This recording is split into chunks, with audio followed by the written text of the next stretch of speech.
Mытышинский rayon. Biz Mıtışı degan rayonda turamiz. Stansiyagacha ikkita ostanovka.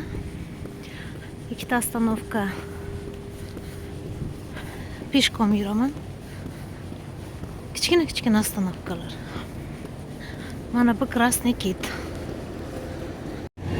Ishimga men elektrichkada ketaman. Meni ishxonam Moskvada.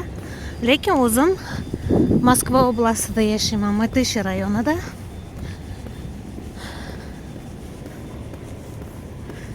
Mana bu stansiya Mıtışı deyiladi. Avtobuslar erta tongdan soat 5dami bilmadim. 4danmi g'iz qatnab yotibdi. Elektrichkalar menimcha 4:30dan qatnaydi. Tongni qarang qanday chiroyli bo'lib yorishyapti.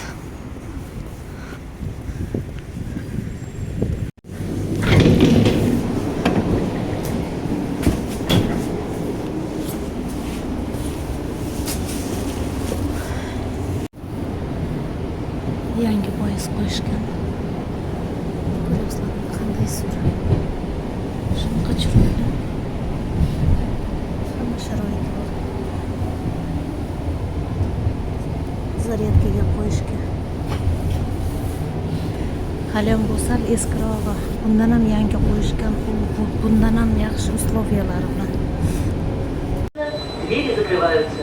Следующая станция Лосино-Островская.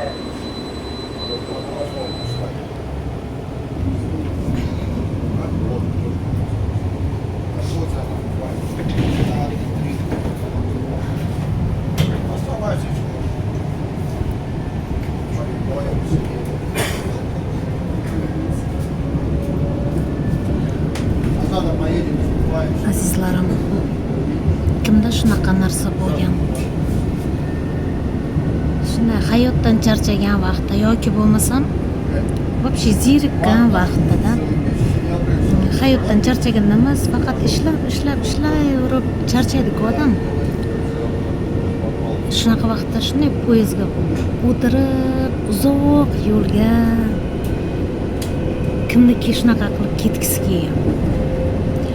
Xudoga shukr, hammasi yaxshi menda, lekin ba'zida shunaqa bo'lib qoladi-da. Shunday poyezdga o'tirsang-ku, bir 2-3 kunlik yo'lga dam olishga mazza qilib poyezdga o'tirib ketsang, yotsang, uxlasang, tursang, yana qarab kitob o'qisang, shunaqa qilib ketsang.